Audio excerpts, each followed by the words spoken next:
familiar lah dengan sukses ini. Eh, tapi sebelum kita melangkah terlalu jauh, izinkan aku memperkenalkan diri. Kita intro dulu, biar kita saling kenal juga dan sesi diskusi ini akan semakin seru. Jadi perkenalkan, aku itu Dimas Prayuda. Aku kuliah saat ini di Universitas Hasanuddin, Makassar, Sulawesi Selatan, jurusan Teknik Pertambangan. Aku asal aku dari Sarolangun Jambi, teman-teman. Di sini ada orang Sumatera juga nggak?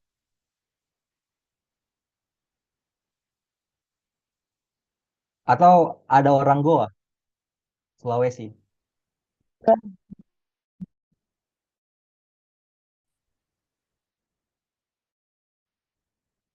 Oke, nggak ada. Tapi kemarin aku cek di daftar peserta itu ada dua orang Goa, SMA N5 Goa. Itu sepertinya lagi berhalangan hadir ya. Oke, itu aja. Eh, untuk mengetahui aku lebih lanjut, teman-teman boleh cek media sosial aku. Oke, di sini.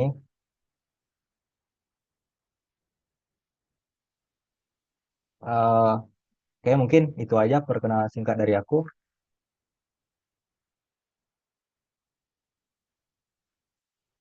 Nah, biar kita sama-sama enak di tutorial ini, jadi kita buat kesepakatan bersama. Pertama, teman-teman, eh, tolong rename Zoom-nya dengan format ID underscore nama. Ya, ini udah banyak yang udah sesuai, tapi yang belum sesuai tolong gunakan format ini. Kemudian, teman-teman tolong on cam ya. Ini banyak banget nggak on cam. Uh, mic-nya, mic-nya juga tolong di mute agar tidak mengganggu sesi kelas kita selama berlangsung. Kemudian perhatikan materi atau soal yang disampaikan, catat poin-poin penting agar teman-teman bisa mendapatkan insight baru setelah keluar dari sesi materi ini. Kemudian terakhir, jaga perilaku dan bahasa. Ya, tentunya ini penting sekali teman-teman agar tidak mengganggu teman-teman yang lagi fokus di sini. Eh,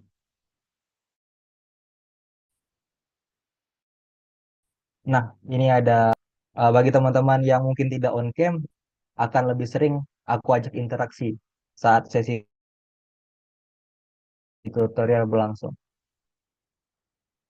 Sorry agak maksa memang, tapi ini tujuannya baik kok.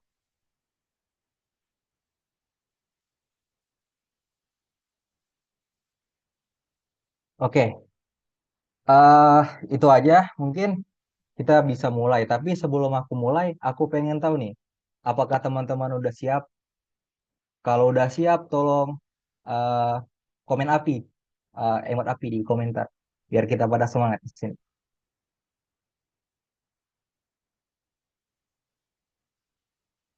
Yuk, ramein kolom komentar teman-teman.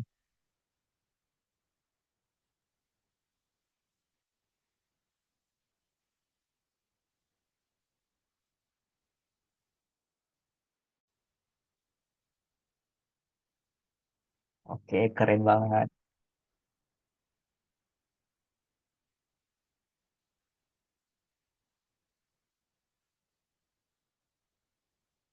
Oke, baik, baik. Udah. Kita lanjut ke soal pertama. Nah, jadi di soal nomor 1 sampai nomor 5 nanti kita akan gunakan satu teks ini. Teks eh, yang berisi 3 paragraf. Nah, ini soal pertama. Kemarin kan teman-teman udah dikasih tuh soal-soal yang akan dibahas di sesi tutorial ini. Untuk soal pertama, teman-teman jawab apa? Tolong spill jawabannya di kolom komen, teman-teman.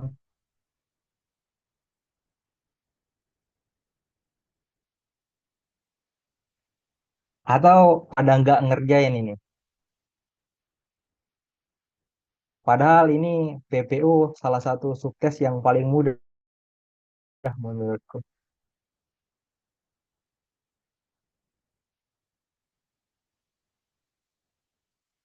Oke, ternyata banyak juga yang ngerjain.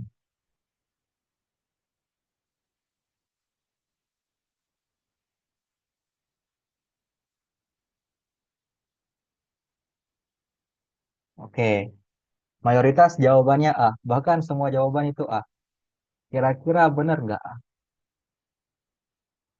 Jadi A itu Karawang yang dulu daerah pertanian berganti wajah menjadi daerah perindustrian. Ya, benar jawabannya A. Oke, tapi kita nggak boleh terima-terima aja kenapa jawabannya A. Kita harus tahu apa sih yang membuat jawabannya A.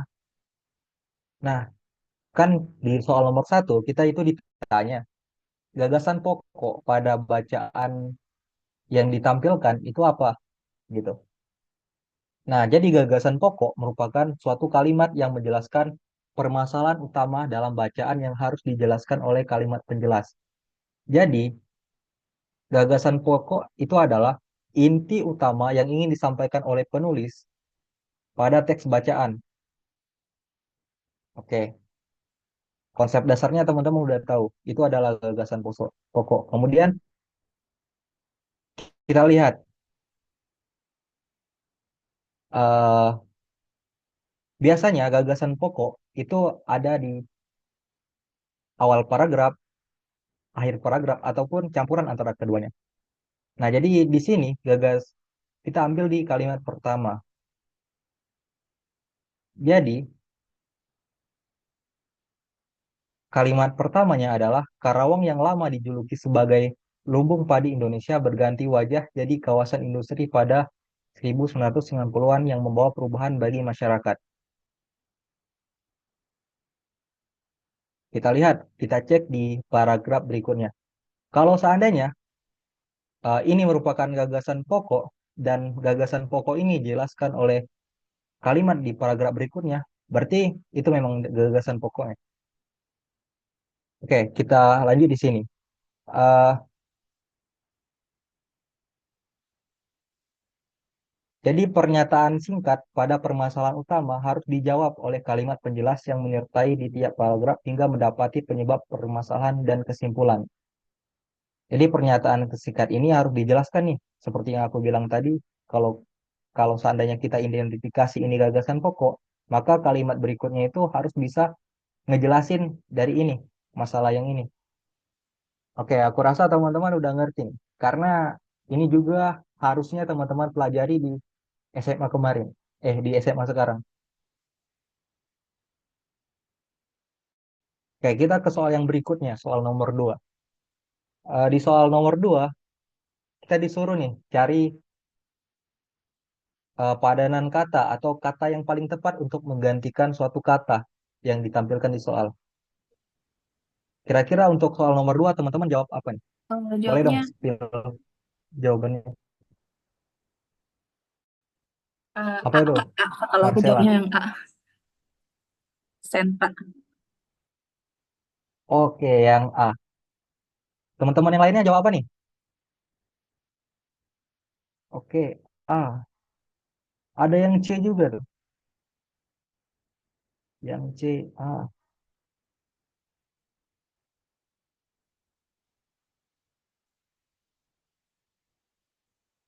Oke, ada lagi.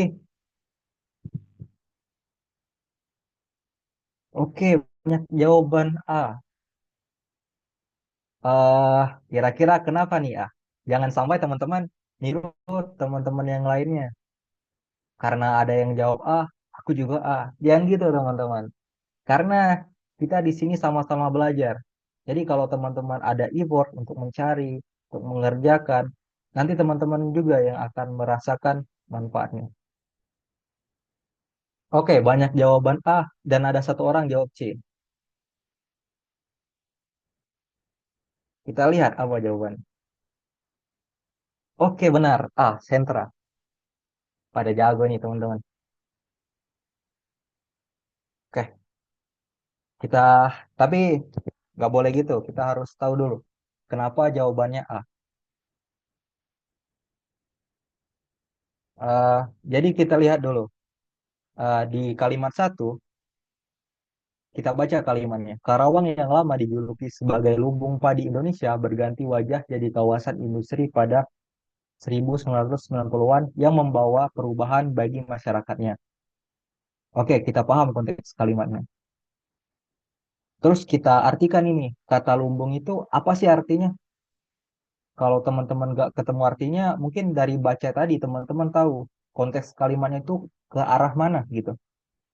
Jadi kalau aku tafsirkan, kata lumbung secara khusus menjelaskan tempat penyimpanan hasil pertanian, umumnya padi. Oh, jadi lumbung itu tempat menyimpan padi gitu. Tapi kan kalau digantikan, kita harus mempunyai makna kata lain dari lumbung ini. Kayak gitu. Nah, tapi nggak gitu juga konteksnya. Coba perhatikan di kalimat pertama, paragraf pertama. Jadi lumbung yang di sini itu konteksnya bukan sebagai tempat penyimpanan padi, tetapi sebagai uh, unggul atau pusat yang berarti pusat padi. Dalam hal ini Karawang menjadi pusat padi di Indonesia. Karena pusat, makanya kata lain dari pusat itu adalah sentra. Jadi Karawang yang lama dijuluki sebagai sentra padi di Indonesia. Makanya jawabannya yang benar itu A, teman-teman. Oke. Jadi begitu, teman-teman. Kita udah tahu nih kata lubung, tapi kita harus baca konteks kalimatnya. Jangan sampai yang kita artikan ini ternyata nggak sesuai dengan konteks kalimatnya. Oke,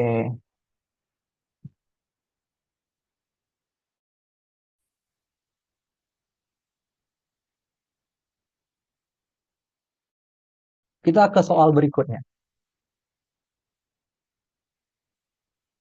Kata pada bacaan yang memiliki bentuk leksikal adalah, oke, untuk soal ini teman-teman jawab apa nih?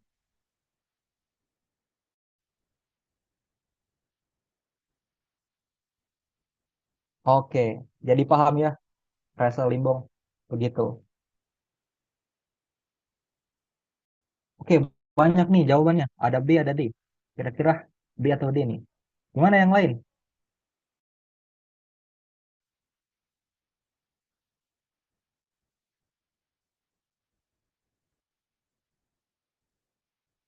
Yang lain jawab apa nih? Kalau belum jawab atau belum ngerjain, coba deh baca ini sebentar, terus lihat di sini. Aku sengaja nih tampilkan teksnya biar teman-teman bisa sambil ngerjain gitu.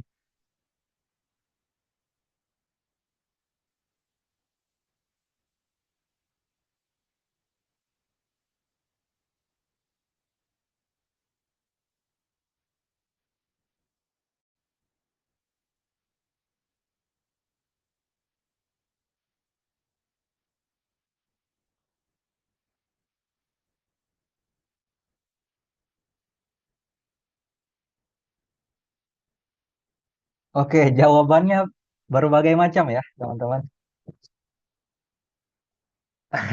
Kalau nggak B ya deh. Oke, oke.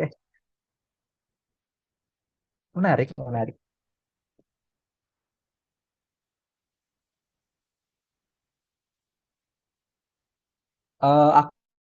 Aku bilang, teman-teman. Kalau seandainya teman-teman mau ada yang ditanyakan, silakan aja ya. Jangan sampai aku ngomong di sini teman-teman ternyata nggak paham gitu. Oke, santai aja kita. Kita di sini sama-sama belajar kok.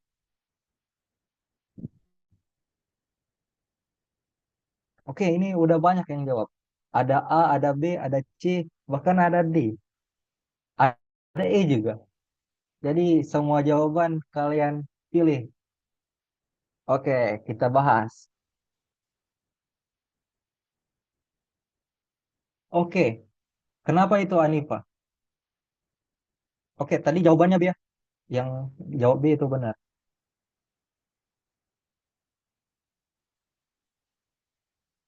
Oke, kenapa kira-kira jawabannya itu B? Jadi pada soal nomor 3, kita harus mention nih, leksikal gitu. Karena di pertanyaannya kita disuruh tahu kata yang memiliki bentuk leksikal. Kira-kira leksikal itu apa sih? Jadi, kata leksikal adalah kata yang memiliki makna sendiri tanpa terikat aturan tata bahasa. Jadi, dia itu solo gitu. Nah, kata ini masih dalam bentuk dasar dan belum mengalami perubahan akibat kaidah tata bahasa. Jadi, belum ada konjungsinya, belum ada tata bahasa yang disandingkan dengannya. Jadi, dia masih solo gitu, teman-teman. Oke, kita lihat di sini. Jadi, kata leksikal itu adalah kata benda, ada kata kerjanya, ada kata sifat, dan ada dalam bentuk kata keterangan.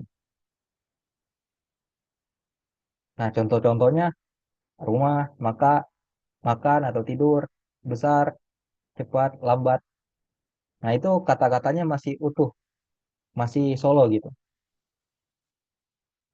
Nah, kenapa jawabannya pangan? Jadi kata pangan itu merupakan bentuk leksikal atau kata dasar karena belum mengalami proses perubahan morfologi atau struktur katanya, seperti afiksasi dan gabungan kata atau menyambung. Kalau digarap kan ada kata di dan digabung dengan garap. Kalau pembangunan ada pem, bangun, dan an. Kalau swa ada gabungan swa dan sembada. Kalau ratusan ada ratus tambahan. Nah, oke. Mungkin gitulah konteks dasarnya teman-teman.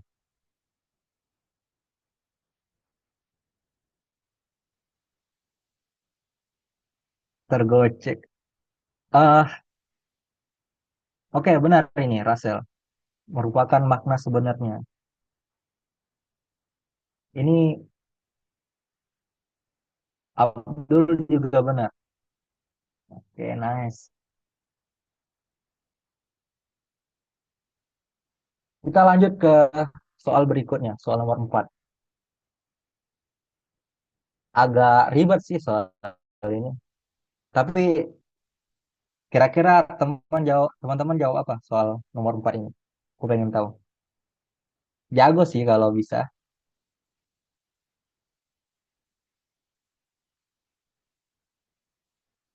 Oke, ayo. Soal nomor 4, kira-kira jawabannya apa teman-teman? Oh ya, ada jawab D nih. Anjir, di semua Pak. Oke, banyak jawab D. Aku harap teman-teman nggak niru teman-temannya ya. Jawaban sendiri ini. A, D, B, E, E.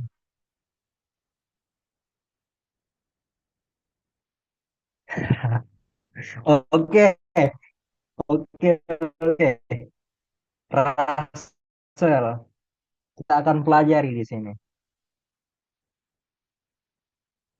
Kita akan pelajari di sini.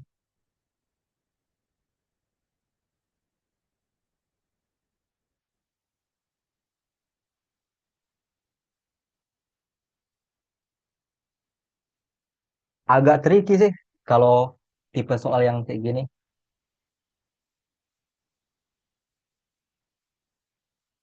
Tapi kita lihat jawabannya apa. Jawabannya D. Oke, banyak yang benar.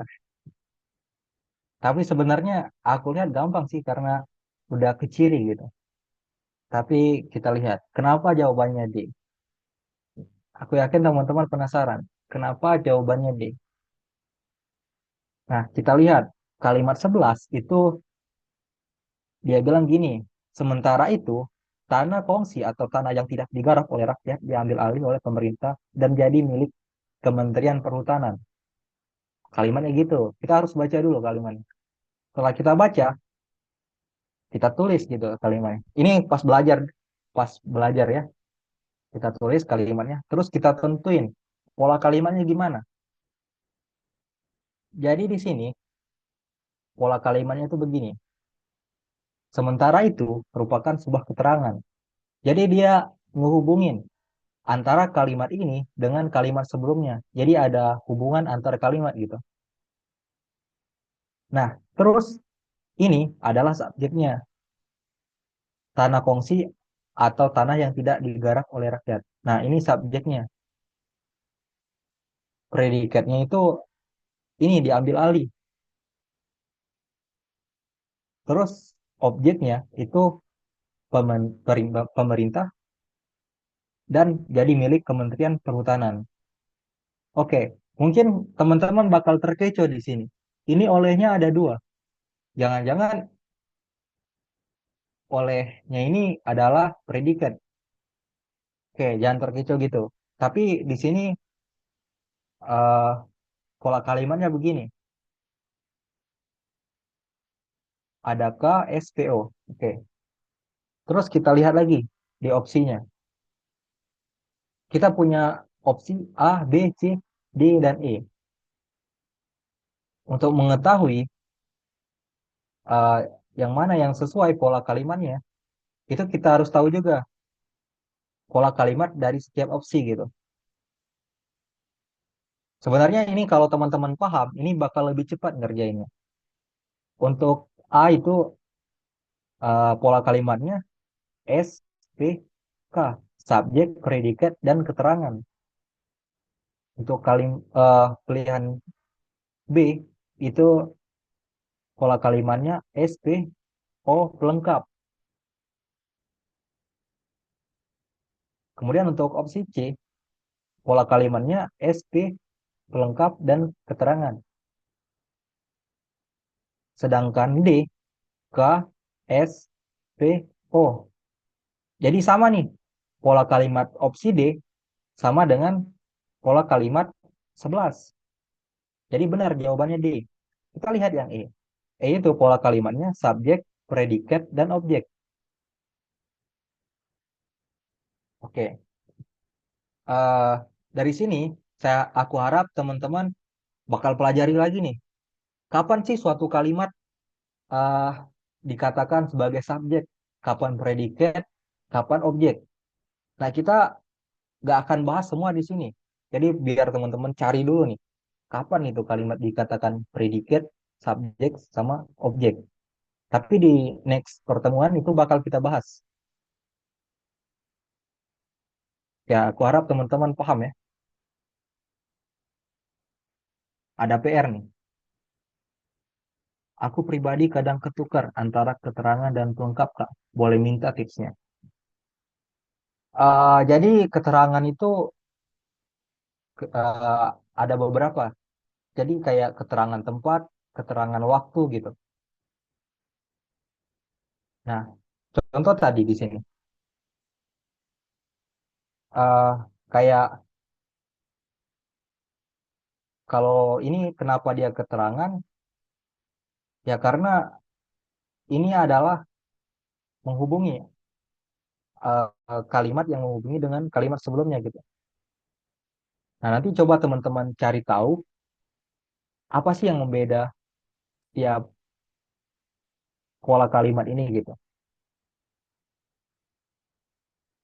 Oke, apa aja yang dia dikatakan pelengkap dan apa aja dia dikatakan keterangan. Tapi teman-teman, seiring teman-teman latihan soal, belajar lagi, itu teman-teman bakal tahu, oh ternyata ini bedanya. Kalau teman-teman perhatikan di sini juga kelihatan apa bedanya. Ini pelengkap menjadi milik negara, aktor laga yang tetap eksis. Ini pelengkap, sedangkan saat ini itu keterangan. 4 tahun itu keterangan, dan lain-lain. Oke, gitu teman-teman. Jadi coba cari dulu.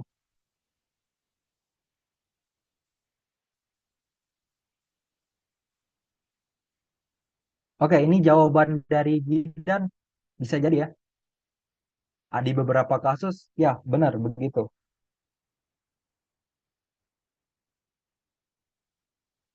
Yuk teman-teman, semangat lagi belajarnya. Ngebantu banget sih nilai PPU serius. Kalau seandainya bisa 1.000 kan. Oke, kita ke soal nomor 5, soal terakhir di teks pertama. Kira-kira untuk soal nomor 5, teman-teman jawab apa nih? Ayo, ayo, jawab apa nih?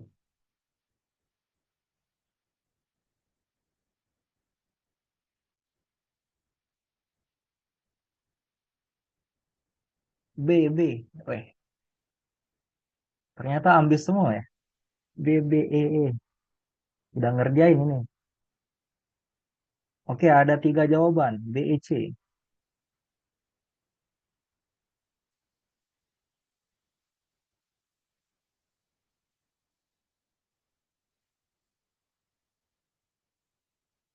Ingat teman-teman, kata serapan ya. Kata serapan yang benar, bukan yang salah.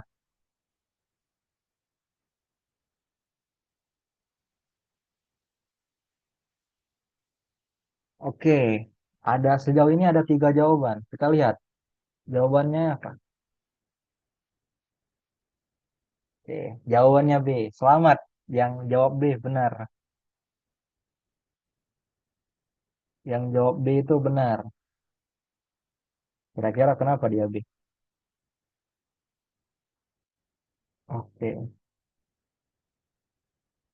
pertama-tama kita buat dulu nih kata-kata yang kita identifikasi sebagai kata serapan yang ada di opsi jawaban. Pertama di opsi A, interkonektivitas.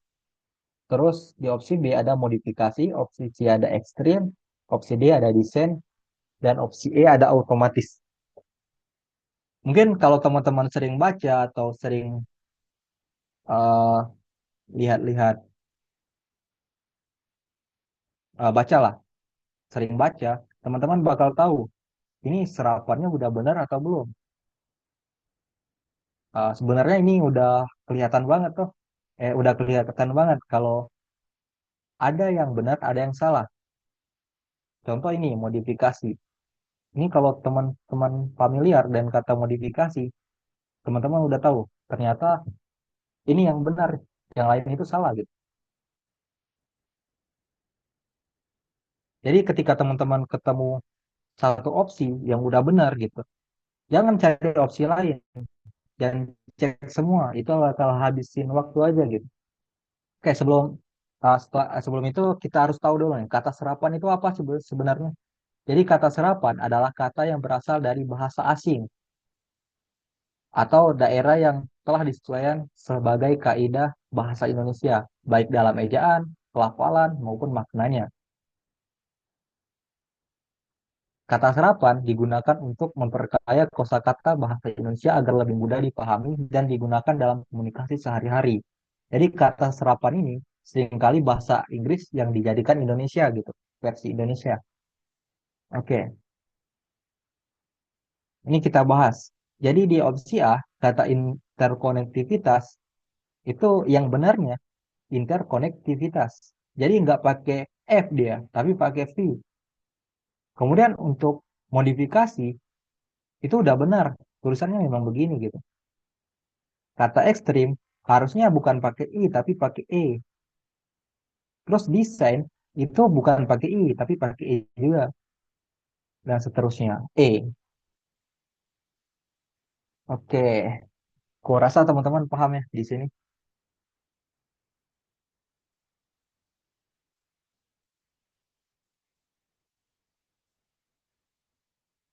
Jadi kuncinya rajin-rajin membaca atau rajin-rajin ikut TO. Kita ke soal selanjutnya. Aku harap teman-teman di sini semangatnya tetap terjaga ya, karena kita akan berkutat dengan kalimat-kalimat yang panjang di sini.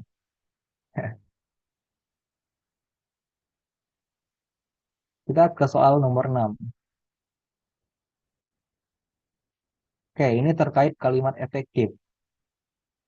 Kira-kira kalimat nomor 3 dapat diperbaiki dengan apa, teman-teman? Untuk soal nomor 6, teman-teman jawab apa?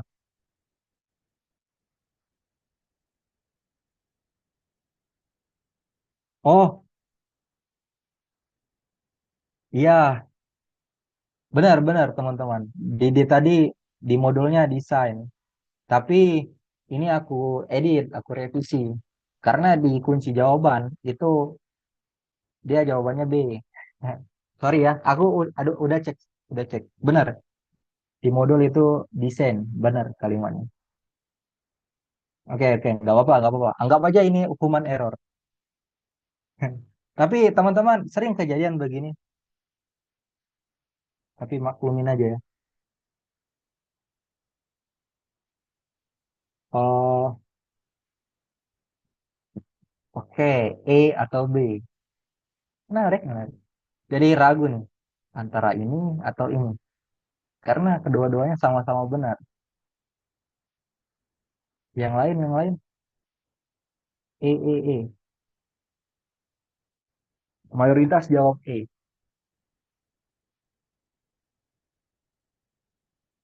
Ingat, kalimat efektif, teman-teman.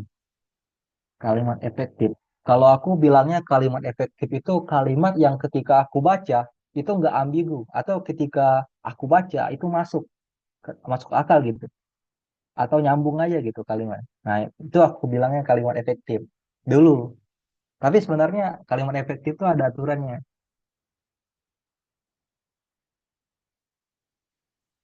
Oke, banyak yang jawab E. Kita lihat apa jawaban. Benar, E. Oke, kita bahas biar kita sama-sama paham. Kenapa jawabannya E? Pertama-tama kita baca dulu kalimatnya.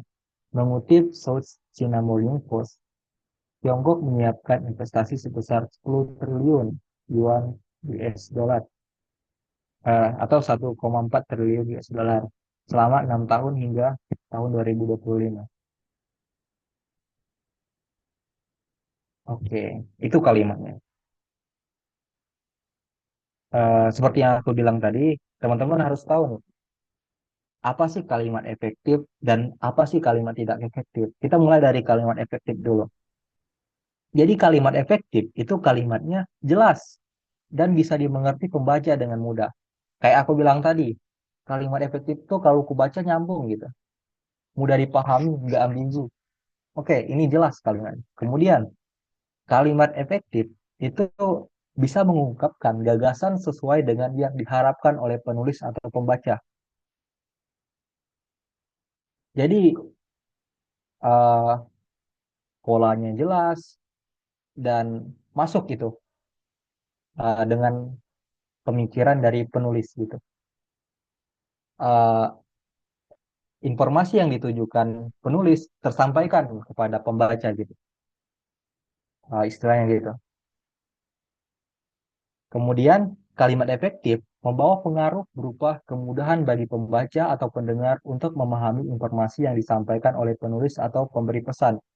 Ya, jelas, karena kalimatnya udah jelas, penulisnya bisa mengungkapkan informasi dan bisa tersampaikan kepada pembaca, makanya pembaca udah tahu pesan yang ingin disampaikan penulis karena kalimatnya efektif gitu. Lalu kalimat tidak efektif itu seperti apa? Jadi kalimat tidak efektif itu kalimatnya panjang lebar dan bertele-tele. Oke, panjang lebar dan bertele-tele. Kalimat tidak efektif juga susunan kalimatnya tidak mudah untuk dipahami dan tidak dapat memunculkan pesan yang lengkap dan jelas bagi pembaca. Jadi nggak jelas dia, ambigu kalimatnya. Oke, aku harap teman-teman udah paham nih. Apa sih maksud kalimat efektif dan tidak efektif? Kita kembali lagi ke soal nomor 6 tadi. Jadi, kita lihat di sini bahwa South China Morning Post dan 6 tahun. Ini adalah kesalahan dari kalimat ini sehingga menyebabkan dia tidak efektif. Oke, setelah kita tahu kenapa kalimatnya tidak efektif, makanya kita perbaiki. Penulisan South China Morning Post seharusnya ditulis dengan huruf miring karena merupakan nama suatu surat kabar. Jadi ini penyebutan untuk suatu instansi gitu. Sementara itu, pada kata 6 tahun seharusnya ditulis 6 tahun gitu. Karena penyebutan tanggal, namun tidak berlaku pada penulisan 10 triliun karena menyatakan nilai dengan nominal nol yang begitu banyak. Jadi ini dulu poinnya. Setelah poin ini sesuai, teman-teman sesuaikan dengan opsi jawaban yang ada gitu. Gitu teman-teman. Ini kan udah kelihatan. Ini udah miring, miring, miring. Oke, ada tiga yang miring. Kita eliminasi C sama D. Kita lihat lagi 6 tahun, 6 tahun, 6 tahun, 6 tahun. Oke, 6 tahun. Tapi kita lihat lagi apakah kalimatnya ambigu atau enggak, jelas atau enggak. Nah, gitu. Makanya jawabannya E. Kita lanjut ke soal berikutnya, soal nomor 7. Untuk soal nomor 7, teman-teman jawabannya apa?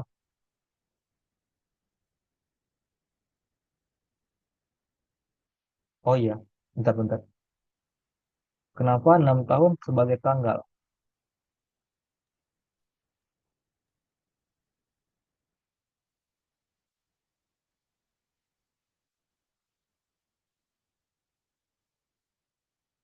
Oke, sebenarnya gini, eh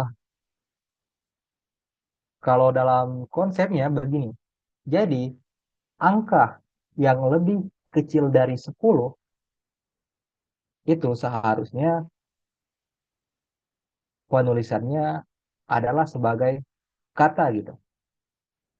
Jadi angka yang lebih besar dari 10 atau angka 10, eh, angka yang besar dari sama dengan 10 itu harus dipakaikan kata. Angka. Tadi kan kalau kecil dari 10 dia harus kata. Kalau besar dari 10 harus angka. Jadi itu ketentuannya yang aku pelajari selama aku kuliah gitu. Tapi kalau dicocokkan dengan konsep bahasa Indonesia, ternyata korelasinya positif gitu. Ada, nah, ya benar, Sofian,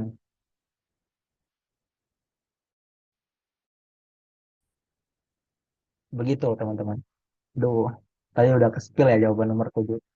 Tapi kalau teman-teman jawaban nomor 7-nya tadi apa?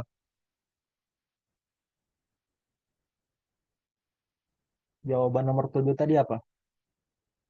Berdasarkan yang teman-teman kerjain ini.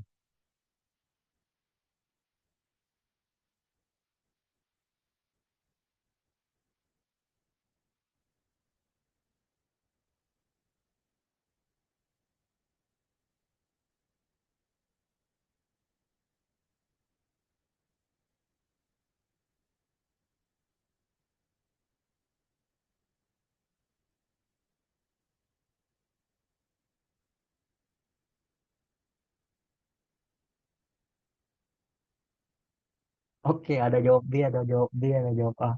Ini gimana sih teman-teman? Tadi ada yang uh, lihat nggak opsi jawabannya? Oke, aku harap ini benar-benar dari apa yang teman-teman kerjain. Oke, gak apa-apa, gak apa-apa. Bagus kalian teman-teman. Jadi di nomor 7 itu kata sambung yang tepat untuk mengisi rumpang pada kalimat 7. Ini kalimat 7. Kalau tips dari aku jawab soal kayak gini, kan kita baca tuh teksnya. Mungkin ada yang baca juga dari awal sampai akhir, atau ada juga yang screening aja. Screening aja tuh. Eh, jadi usahakan ketika teman-teman melihat kalimat yang rumpang atau ada yang titik-titik begini, usahakan udah paham tuh apa kata yang harus dimasukkan di kalimat rumpang ini. Kan biasanya kalau kita baca berurut, itu kita tahu, itu seharusnya pakai kata hubung ini gitu. Biar dia jadi efektif. Oke, jadi teman-teman udah tahu tuh, udah tahu dari situ. Makanya dari situ teman-teman harus ingat untuk dijawab nanti kalau seandainya ini masuk gitu. Tapi kalau ada begini, pasti masuk ke dalam soal. Oke, itu tips dari aku sih. Mungkin berguna. Jadi jawabannya itu C, teman-teman. Selamat kalau ada yang jawab benar. Anjir, ada jawab benar. Oke, kita lihat nih, kenapa jawabannya C. Oke, kita punya opsi itu ada 5, A sampai E. Kita bedah dulu satu-satu. Pertama, sedangkan. Jadi, kata sedangkan itu digunakan untuk menunjukkan perbandingan atau perbedaan antara dua hal dalam satu kalimat. Jadi, dia itu membandingkan kalimat yang satu dengan kalimat yang lainnya. Biasanya kata sedangkan itu tidak di awal kalimat, tapi di tengah-tengah kalimat gitu, teman-teman. Kemudian sementara itu digunakan untuk menunjukkan perbedaan kejadian atau situasi yang berlangsung bersamaan atau sebagai transisi antar bagian teks. Jadi dia ini eh, menyambungkan kalimat sebelumnya dengan kalimat ini gitu. Tapi ada perbedaan dari kejadian yang pertama atau kejadian sebelumnya dengan kejadian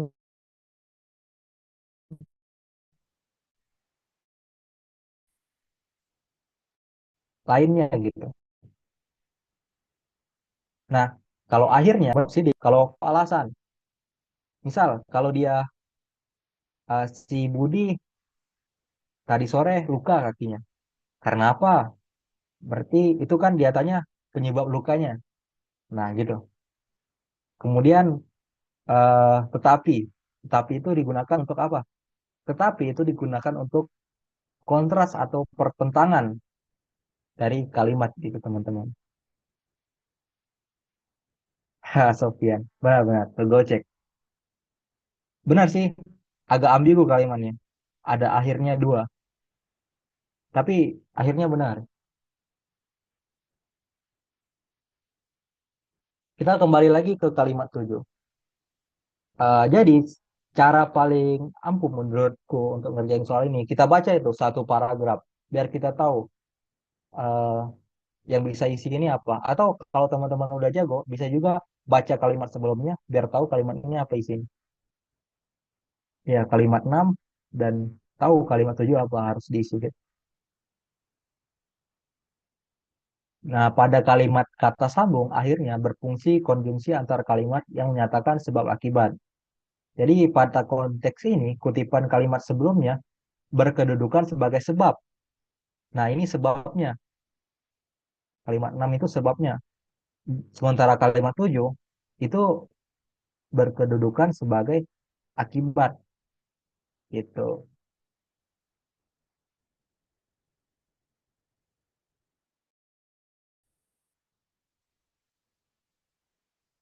Oke, rasa paham ya teman-teman. Kita ke soal nomor 8. Semangat teman-teman, semangat. Aku tahu ini agak berat. Nah,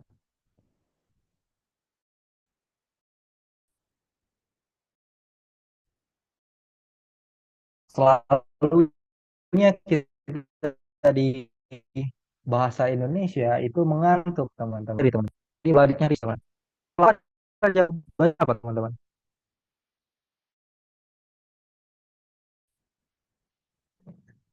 Eh,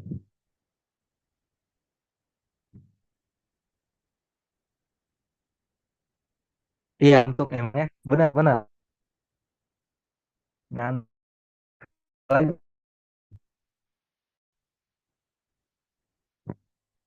Kalau suara aku putus-putus berkabar aja teman-teman. Karena aku juga nggak tahu kan di sini gimana. Oke, banyak yang jawab E. E.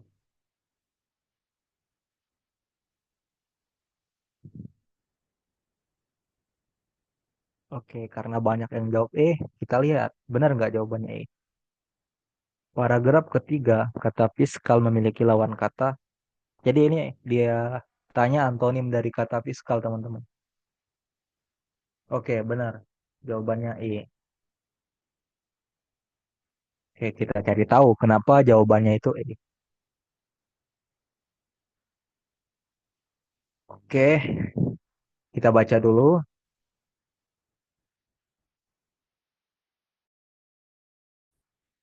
apa sih di mana sih kata fiskal di kalimat 3? Oh, ternyata kata fiskal itu di kalimat 8. Kita baca. Kalau kita nggak tahu nih apa arti fiskal, kita baca. Setelah kita baca, kita tahu tuh maksud fiskal di sini sebenarnya apa. Kalau kita udah tahu, kita cari lawan katanya.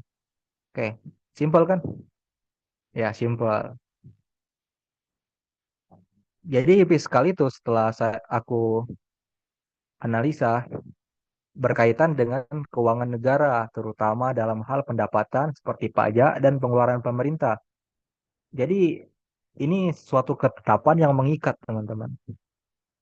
Jadi setiap yang wajib pajak harus bayar pajak gitu.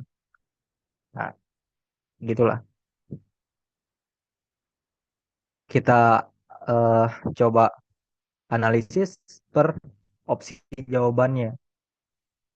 Kalau pajak, iuran wajib yang dibayar rakyat kepada negara tanpa imbalan. Oke, berarti sama dia kayak fiskal. Kalau cukai, pajak khusus yang dikenakan pada barang tertentu. Oke, pajak juga. Kalau pungutan biaya atau tarif yang dikenakan untuk suatu layanan atau izin. Hampir sama kayak fiskal.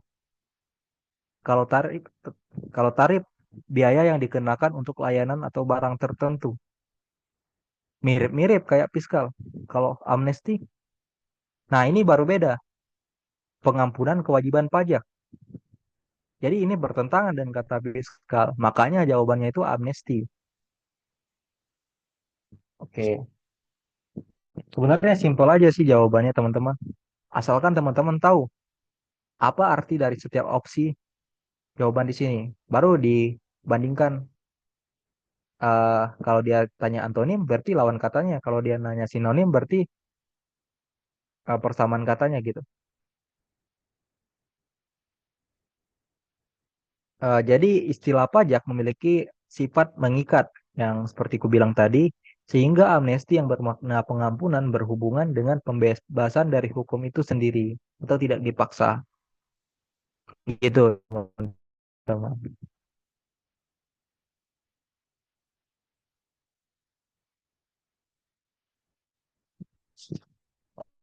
Oke, kita ke soal berikutnya, soal nomor 9.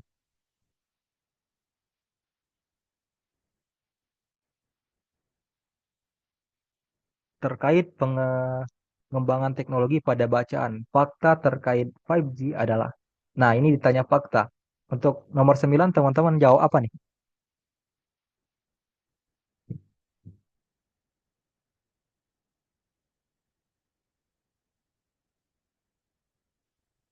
Nomor 9. Oke, banyak yang jawab C. Eh,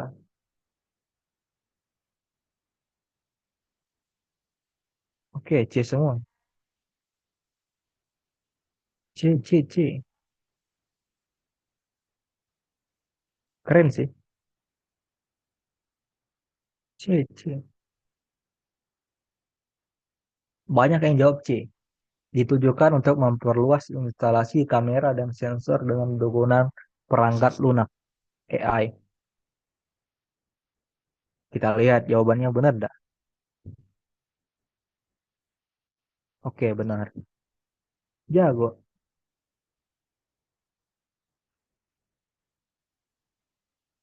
Oke, untuk tahu jawabannya apa, kita harus baca dulu. Apa sih yang dimaksud dari 5G di kalimat ini? Dan apa juga yang menjadikan fakta dari 5G ini? Nah, itu didapat dari kita baca keseluruhan dari paragrafnya, teman-teman. Jadi semua pernyataan memang berkaitan dengan bacaan, namun mayoritas menyatakan opini. Kata fakta bukan berarti berkaitan, tetapi memiliki sifat yang relevan dan rasional. Artinya tidak mengandung ungkapan umum atau kata sifat, tetapi menjelaskan tujuan dengan secara detail. Misalnya ungkapan biaya besar, perusahaan raksasa mengkhawatirkan, dan lebih banyak lagi. Kesemuanya memuatkan makna yang umum atau tidak detail. Simpelnya gini, fakta itu sesuatu yang bisa dibuktikan dengan data atau yang menyampaikannya itu bisa mempertanggungjawab. kan apa yang dia sampaikan gitu. Nah, sedangkan opini itu dia merupakan pernyataan dari orang atau dia itu menyampaikan sesuatu tanpa adanya landasan. Contoh realnya gini, misal Badan Pusat Statistik menyatakan bahwa eh, oke, tambang aja. Jumlah kecelakaan di industri pertambangan per tahun 2023 itu sebanyak 347.747. Artinya itu data dari Badan Pusat Statistik dan itu bisa dipercaya dan itu adalah fakta. Kalau eh, apa? Kalau opini mungkin bisa juga dibilang mungkin saja kecelakaan di di lingkup pertambangan sepanjang tahun 2023 itu sebanyak 300.000 gitu. Kan itu merupakan opini gitu. Ada kata yang masih ragu-ragu. Oke, aku harap teman-teman paham gitu. Kita ke soal berikutnya, soal nomor 10.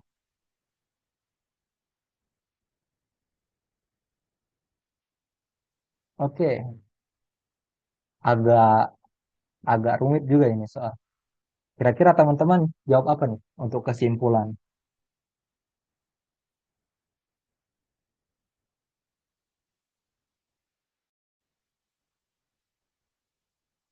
Ayo, ada yang ngerjain nggak? Ada yang ngerjain nggak soal nomor ini? Teman-teman,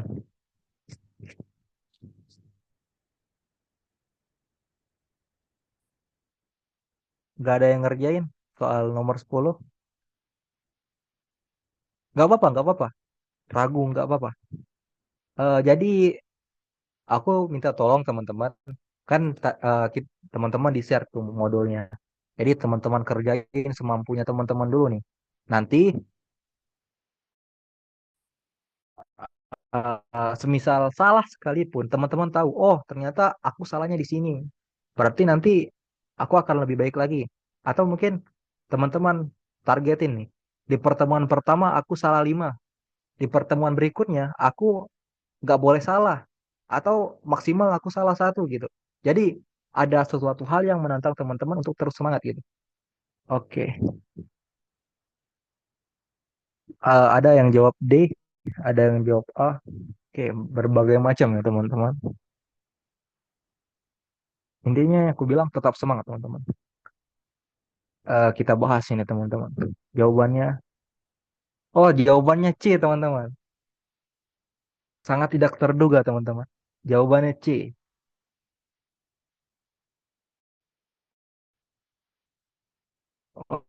Oke, jawabannya C. Kira-kira kenapa jawabannya C? Eh, oke, kita lihat.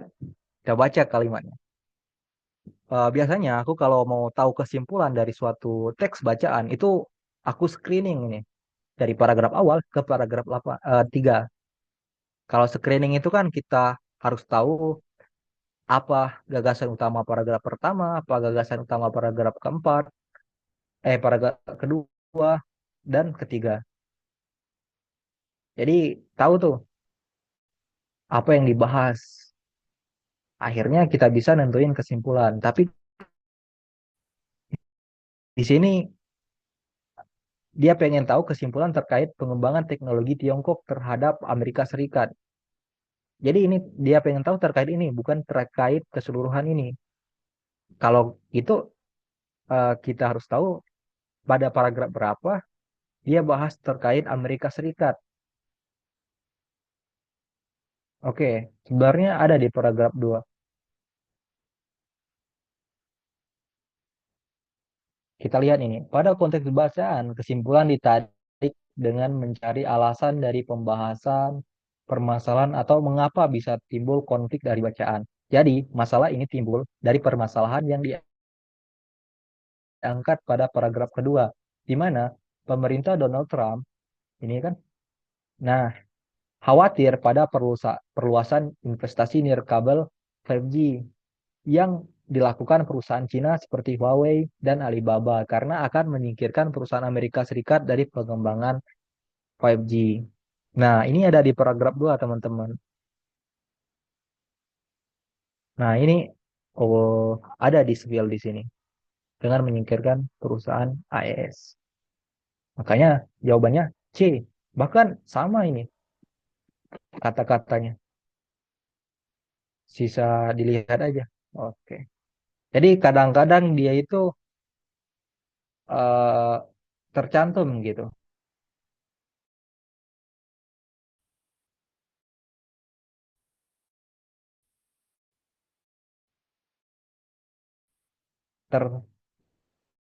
Tersurat lah di kalimat ini jawabannya. Tapi kadang juga Mas, ngejawabnya, nggak apa-apa, nggak apa-apa. Aku minta jawaban.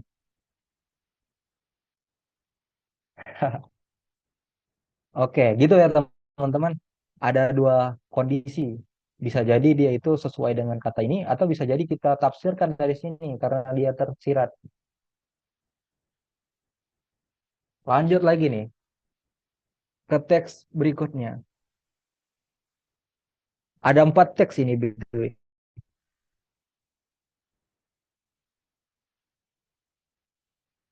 Oke, kita ke teks berikutnya. Soal nomor 11, gagasan pokok pada teks tersebut ditunjukkan oleh nomor berapa, teman-teman? Nah, ini kurasa sama dengan soal pertama tadi. Soal yang pernah kita bahas sebelumnya. Udah jago harusnya, teman-teman. Apa ini jawabannya? Oke, E, A, B. Oke,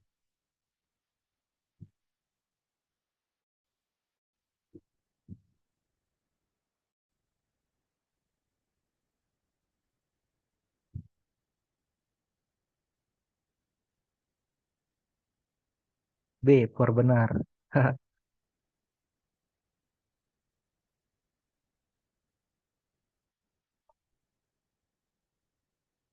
Banyak B.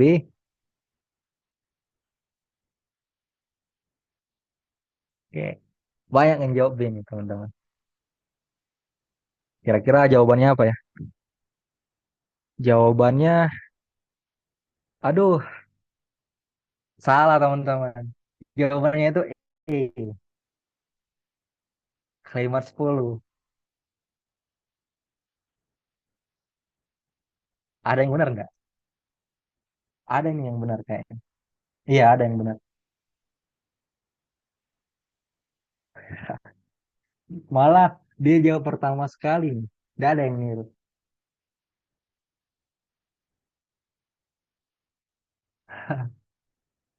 Kita lihat kenapa jawabannya itu, Bu. Oke, aku akan bahas apa sih sebenarnya gagasan pokok atau kalimat utama itu.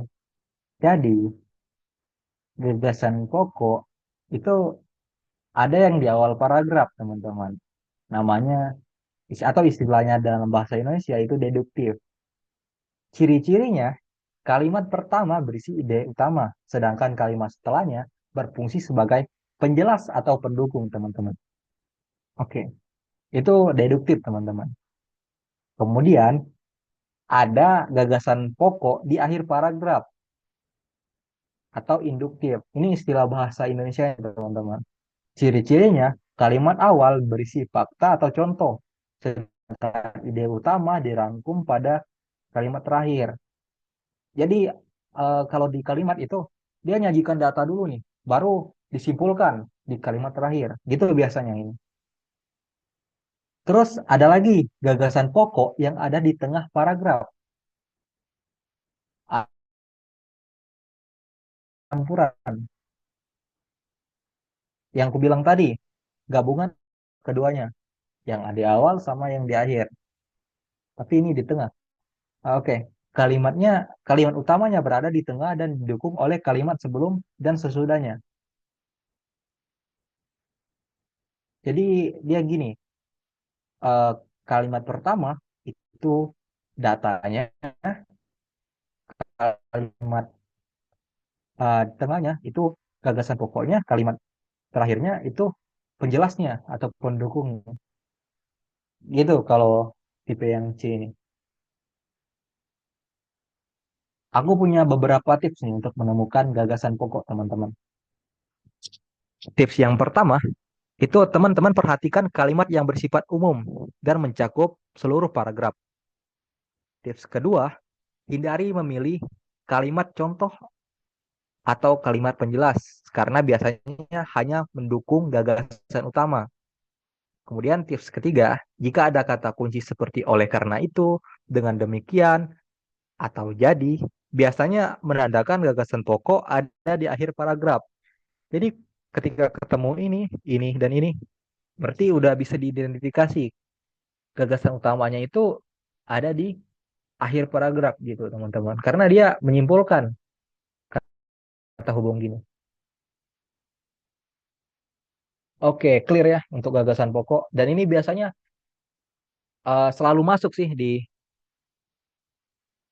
TO-TO gitu. Ataupun di UTBK aku kemarin kayaknya ada soal begini. Gagasan pokok. Kita kembali ke soal nomor 11 tadi. Banyak nih yang salah kan? Jadi, gagasan utama atau gagasan pokok adalah ide dasar suatu pembahasan di dalam teks. Umumnya terdapat di awalan, akhiran, dan tengah bacaan. Menentukan gagasan utama pada suatu kalimat itu mudah banget. Dalam suatu bacaan, gagasan pokok memiliki karakteristik umum. Artinya dia itu bisa dijabarkan lebih lanjut. Inilah mengapa gagasan pokok membutuhkan kalimat yang bersifat menjelaskan langkah-langkah atau informasi. Jadi setelah gagasan pokok, kalau dia di kalimat pertama itu ada kalimat penjelas atau pendukungnya. Begitu.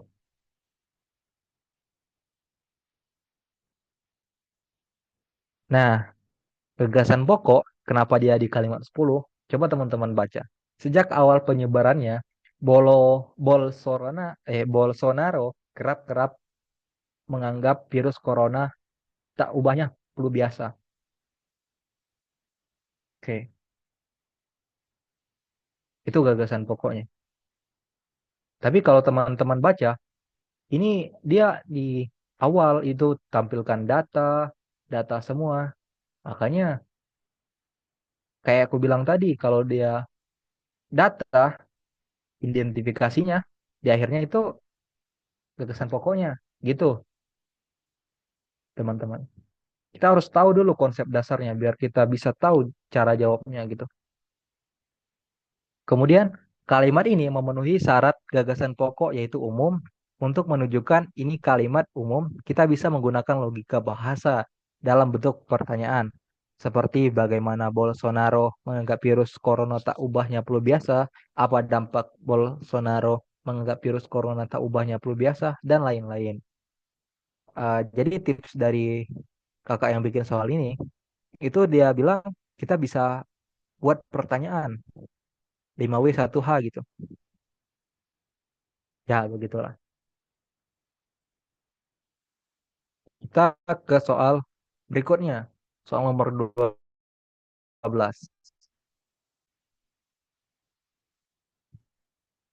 Soal nomor 12, itu dia tanya, pernyataan yang tepat menjelaskan hubungan antar paragraf. Hubungan antar paragraf di teks yang disajikan ini apa gitu. Ini biasanya cukup cukup lama kita identifikasi karena kita harus baca satu-satu. Kalau aku kemarin sih. Nah, teman-teman jawabnya apa ini? Kalau soal nomor 12.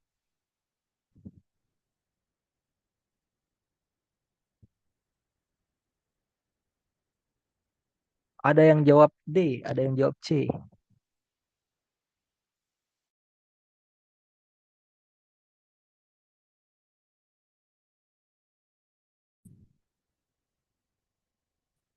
Oke, gimana teman-teman? Ada yang jawab D, ada yang jawab C.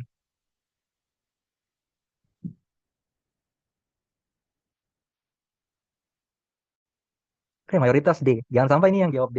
Itu niru teman-teman yang udah jawab. Aku harap nggak begitu ya teman-teman. Kayaknya dulu aku juga gitu sih. Karena dulu aku sambil main game gitu. Jadi aku kalau ikut kelas begini tuh sia-sia aja gitu. Jangan ditiru teman-teman. Oke, jawabannya D. Eh, oke, kita bahas. Kita lihat apa jawaban itu D.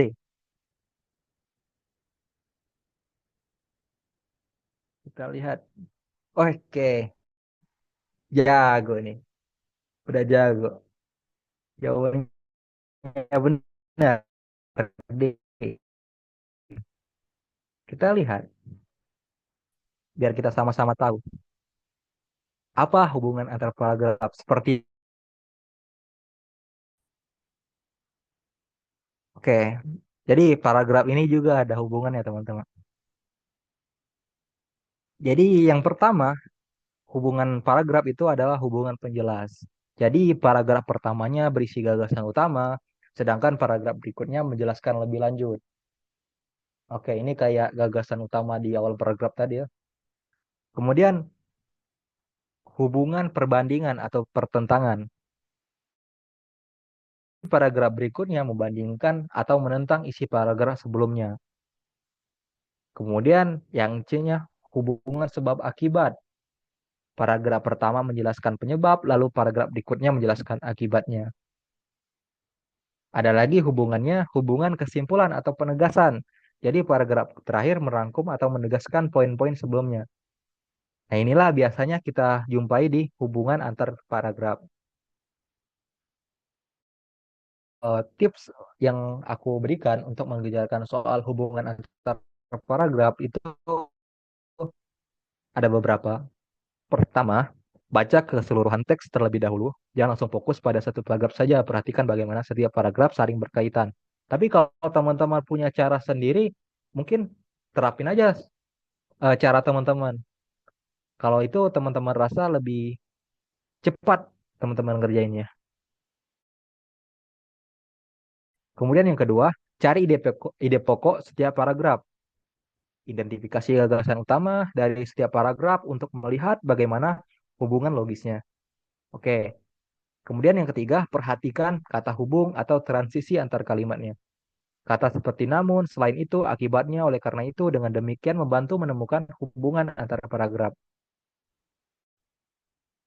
Nah, kata hubung seperti ini kan kita tahu fungsinya apa gitu. Jadi kita kalimat itu apa gitu. Jadi kita perlu tahu juga apa sih fungsi kata hubung. Kemudian tips yang keempat, tentukan pola pengembangan paragraf. Apakah hubungan antara paragraf berupa sebab akibat, perbandingan, atau kesimpulan.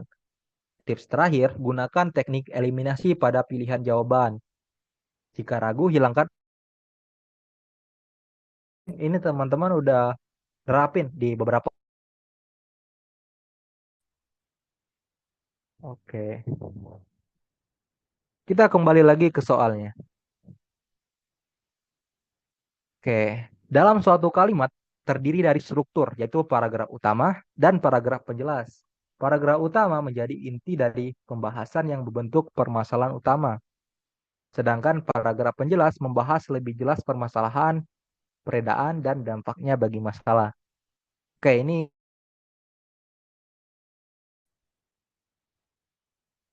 kita kan tadi udah tahu. Karena di soal nomor 11, itu kan ditanya tadi gagasan utama ya, teman-teman. Jadi gagasan utamanya kita tahu ini di kalimat 10, makanya eh, kita identifikasi ini sebagai inti dari permasalahan yang ada, gitu teman-teman. Kemudian paragraf kan dia tampilkan data-data gitu yang memuat informasi lonjakan kematian dan kasus corona di Brazil. Sedangkan paragraf kedua itu memuat informasi posisi Brasil di dunia sebagai negara terdampak corona. Ini eh, oke. Kemudian jika kita melihat paragraf ketiga pada kalimat 9 dijelaskan bahwa masalah pada paragraf 1 dan 2 disebabkan oleh kalimat 10.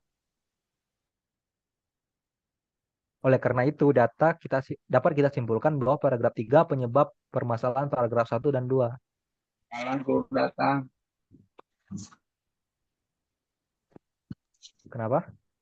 Indah? Wah, desakeun we wadahan.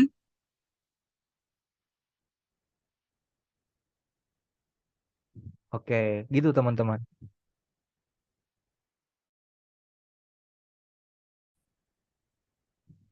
Kita ke soal yang berikutnya, soal nomor 13. Sebelumnya aku minta maaf ya teman-teman, kalau ini udah sampai malam gitu teman-teman, karena ada suatu problem juga tadi. Tapi aku harap teman-teman gak goyah semangatnya.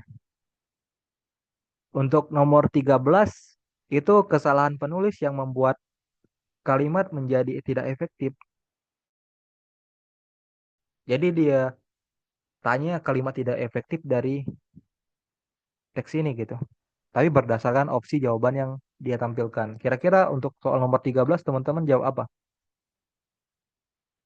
Oke, mungkin boleh baca dulu gitu.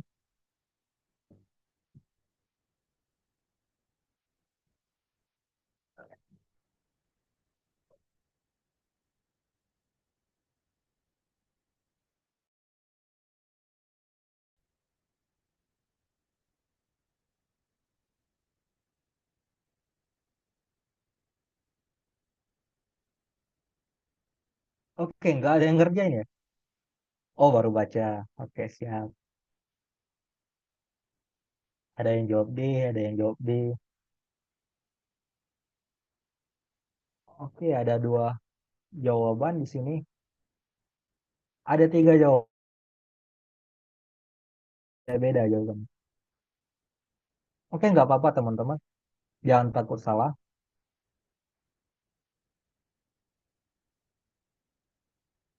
Karena di sini kita belajar.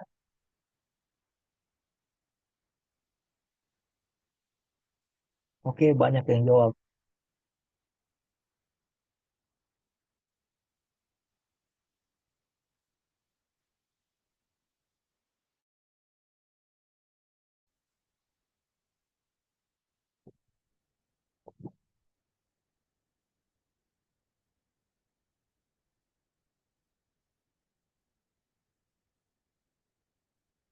Oke, aku tadi kan sempat bilang kalau yang tidak on cam itu akan diajak berinteraksi. Aku pengen tahu jawab apa dia. Bentar, aku cari. Kalau Shiva lah.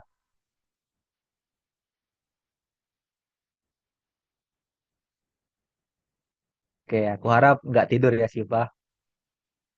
Kalau Zaki Ahmad Mustafa. Oke, Zaki Ahmad Mustafa on cam. Jangan, jangan.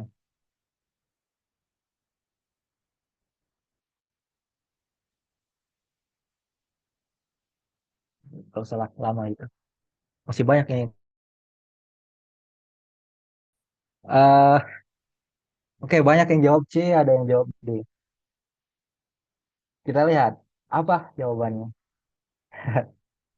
Jawabannya B, teman-teman. Oke, ada yang benar, ada yang benar. Tapi banyak. Oke, ada yang benar juga ternyata. Yang salah nggak apa-apa, teman-teman. Yang salah nggak apa-apa. Jawabannya B, kira-kira. Oke, jadi pada kalimat 5 dan 8 terdapat kesalahan penulisan bilangan yang membuat keduanya tidak efektif. Pada kalimat 5 kata keempat seharusnya ditulis keempat dan pada kalimat 8 kata kedua seharusnya ditulis kedua.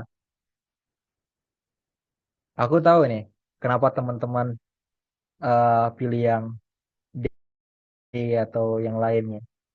Mungkin teman-teman cari yang kalimat atau kata di kalimat tersebut yang tidak garis miring atau tidak italik. Kayak kalimat 7.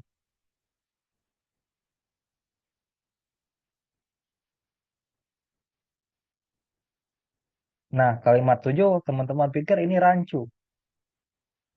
Tapi teman-teman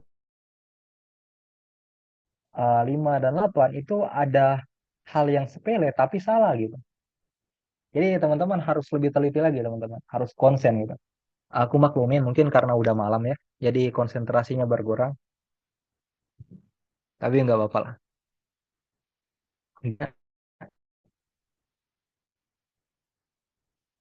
Oh iya, yang B kalimat 8 nggak nemu.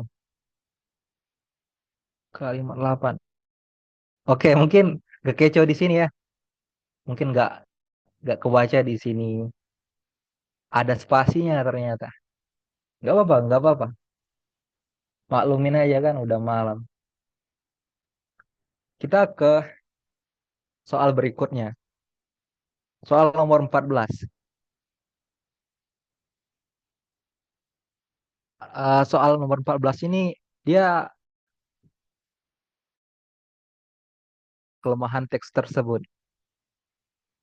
Tapi kalau dipikir-pikir yang tahu kelemahannya ya bisa kita baca kan. Tapi yang lebih tahu itu mungkin penulisnya. Kira-kira teman-teman jawab untuk soal nomor 14 ini apa? Baca aja dulu, baca dulu. Aku kasih waktu gitu. 2 menit cukup kayaknya. Apa teman-teman sanggup aja? Maksimal 2 menit.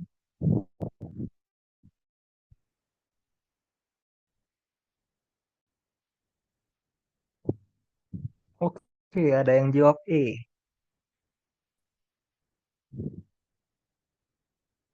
Oke, E atau D? Oke, ada yang bingung. E atau D?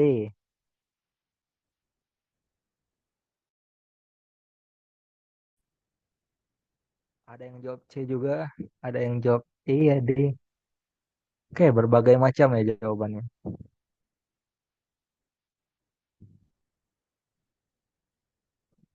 Nggak apa-apa bingung. Jawab aja. Kira-kira yang paling teman-teman mungkin jawabannya itu apa?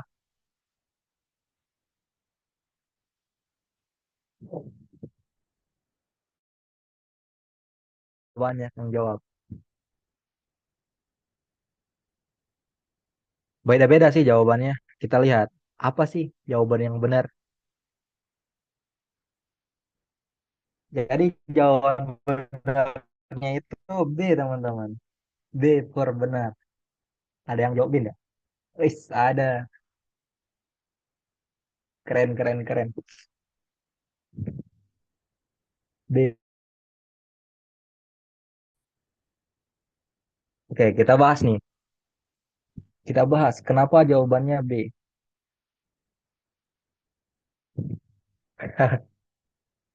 Gak apa, gak apa. Kenapa jawabannya B?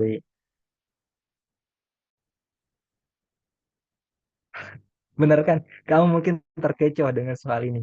Terkait informasi data yang dikeluarkan oleh Worldometers dan Johns Hopkins University. Teks tersebut keduanya tidak menjadi rujukan sumber kuantitatif seperti jumlah korban meninggal dan angka terinfeksi virus corona, melainkan angka posisi atau urutan berhasil sebagai negara terdampak corona. Lihat kembali kalimat 4 dan 6. Kita lihat di sini.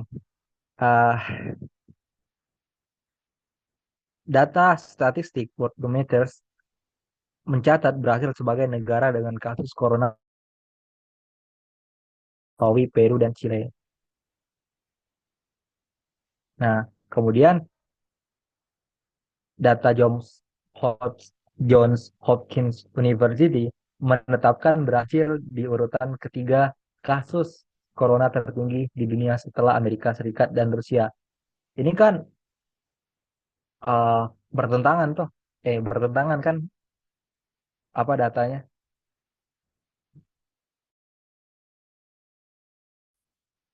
Jadi beda dia. Makanya jawabannya itu tidak relevan atau ber, tidak terdapat sumber otentik terkait data kuantitatif yang disebutkan.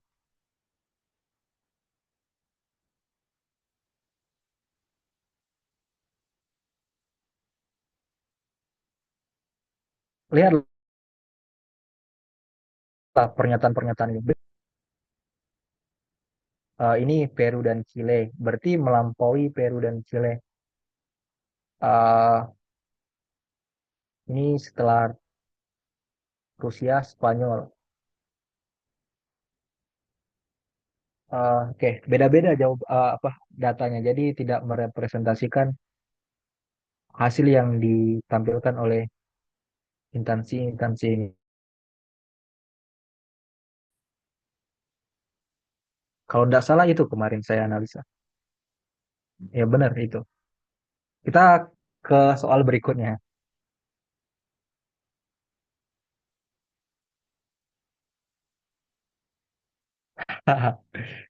Oke teman-teman, nggak apa-apa. Memang terkecoh soalnya. Tapi kalau dilihat lagi ternyata nggak ada hubungannya antara diversity sama dengan data worldometers. Ternyata nggak ada hubungannya sama data kuantitatifnya.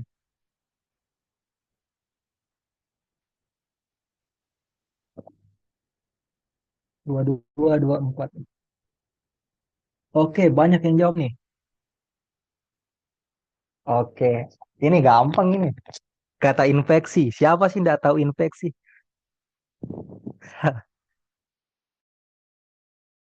Infeksi. Mungkin teman-teman juga sering menyebutkannya. Lukanya diperban nanti infeksi atau lukanya dibersihkan dulu nanti infeksi. Zoom ini sampai jam 22.30, 5 menit lagi teman-teman. Jadi kita sesuai jadwal aja karena ini masih SMA, besok harus sekolah dan besok hari Selasa. Mungkin malam ini ada tugas, mungkin juga setelah ini mau nugas. Ya, aku mewakili tim juga mohon maaf atas kejadian ini di luar kendali kami gitu teman-teman. Oke, 5 menit lagi. Wih, pada semangat semua ini. 5 menit terakhir. Dede, banyak jawab. Ya begitu memang teman-teman. Nanti pas UTBK baru, kenapa kemarin aku nggak serius belajarnya. Jadi aku nggak tahu jawabannya apa. Itu yang aku rasakan lalu teman-teman. Tapi nggak apa-apa lah. Teman-teman harus lebih dari aku kemarin. Jawabannya yang benar B. Oke, benar. B, for benar. Mantap, banyak yang udah benar. Luar biasa.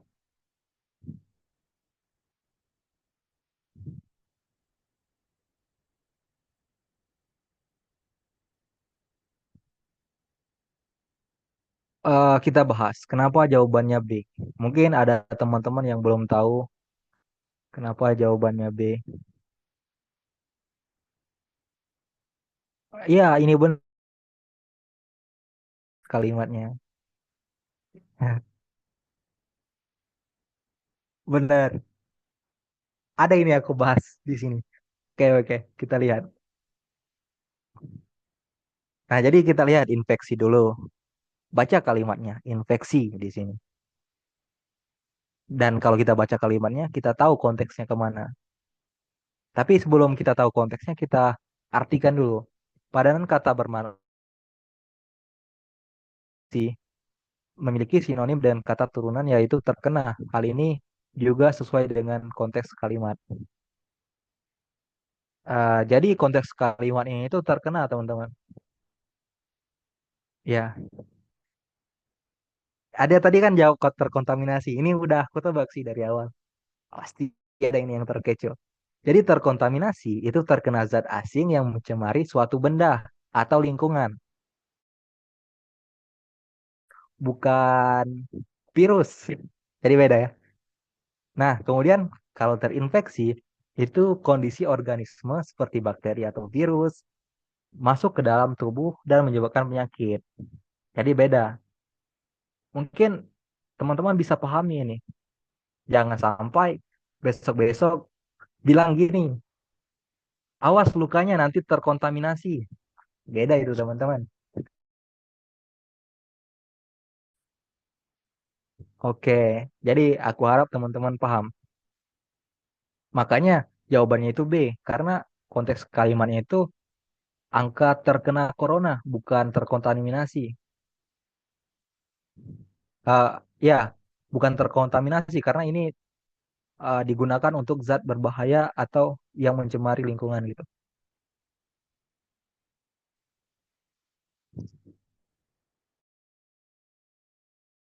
Ternyata kita nggak bisa bahas soal selanjutnya, teman-teman.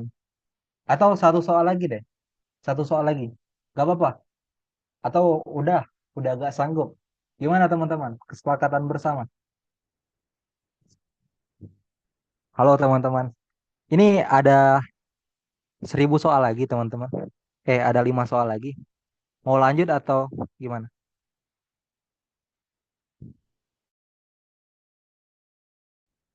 Komen dong. Lanjut satu aja ya. Satu aja. Oke, satu aja kita lanjut. Satu aja. Nggak apa-apa. Serius, satu aja. Satu aja, satu aja. Nggak boleh gitu teman-teman. Kita lanjut satu aja ya. Oke, nggak apa-apa. Satu aja.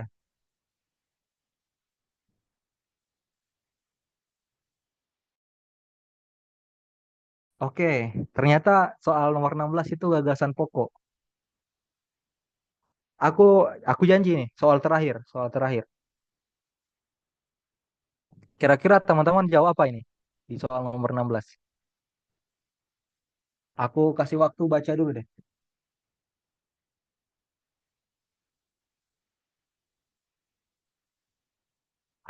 Aku kasih waktu untuk baca dulu.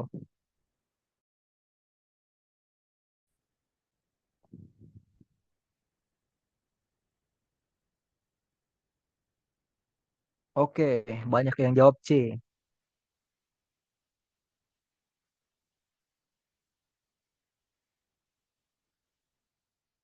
C, C. Ada yang E, ada yang E, ada yang C. Oke, kita langsung cari jawaban yang benarnya. Kita lihat di sini. Oke, benar. Banyak yang benar ya. Udah jago. Berarti malam ini teman-teman udah pada jago tentuin gagasan utama. Keren, keren. Jadi setidaknya ada yang di bawah setelah sesi materi malam ini. Ya, setidaknya ada kan yang di bawah. Kita lihat. Tadi gagasan pokok itu dinyatakan dalam pernyataan umum, ada di awal, di tengah, dan di akhir kalimat.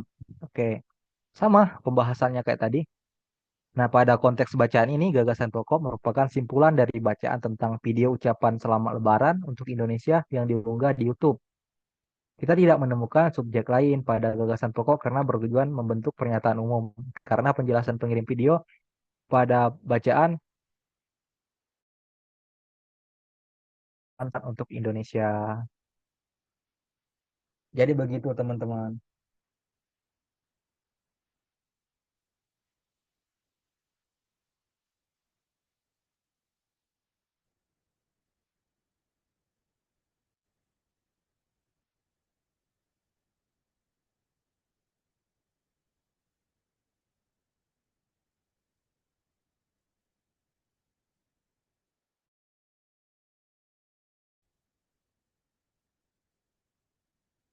Oke,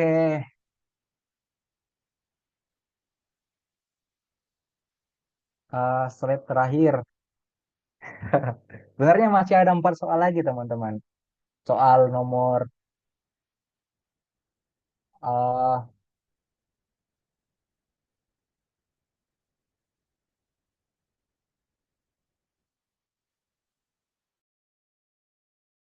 ada 4 soal lagi, soal nomor 17, 18, 19, sama 20.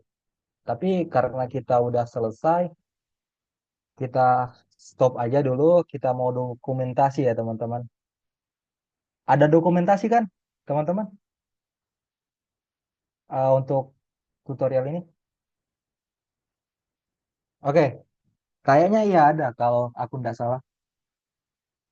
Aba-aba dari yang belum on cam aja biar kelihatan gitu. Atau mungkin nanti masuk eh, masuk IG-nya apa lagi namanya? Sekulon gitu. Lihat nanti, oh aku dulu pernah di sini gitu. Atau mungkin mau buat SG, ada muka aku dulu. Ikut.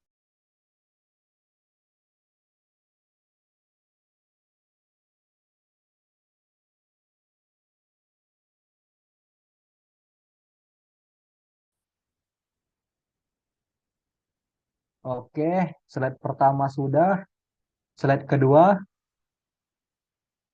satu, dua, tiga.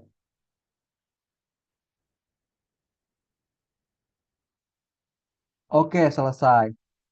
Eh, belum selesai semua soalnya. Jadi 4 soal terakhir itu aku jadikan PR untuk teman-teman. Aku jadikan PR untuk teman-teman. Nanti pengumpulannya di anu aja, apa? Di Drive. Teman-teman boleh jawab A, B, C gitu. Terus di capture atau di foto. Terus ya, untuk pembahasan yang sampai soal nomor 16 itu akan aku kirimkan setelah sesi ini. Teman-teman nanti boleh cek di Drive. Mungkin ada yang mau baca-baca atau pelajari lagi.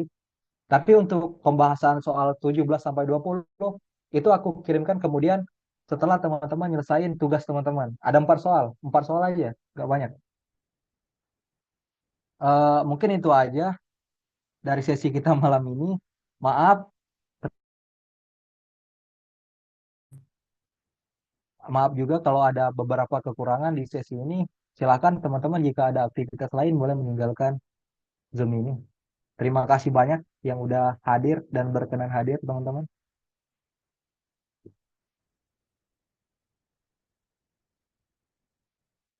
Eh, Sampai jumpa lagi di sesi berikutnya, teman-teman.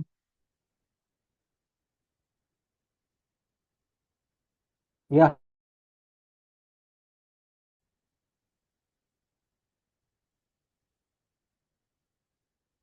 ya, semoga kalian dapat 1.000 deh. Karena nilai PPU 1.000 itu ngebantu banget sih. Serius.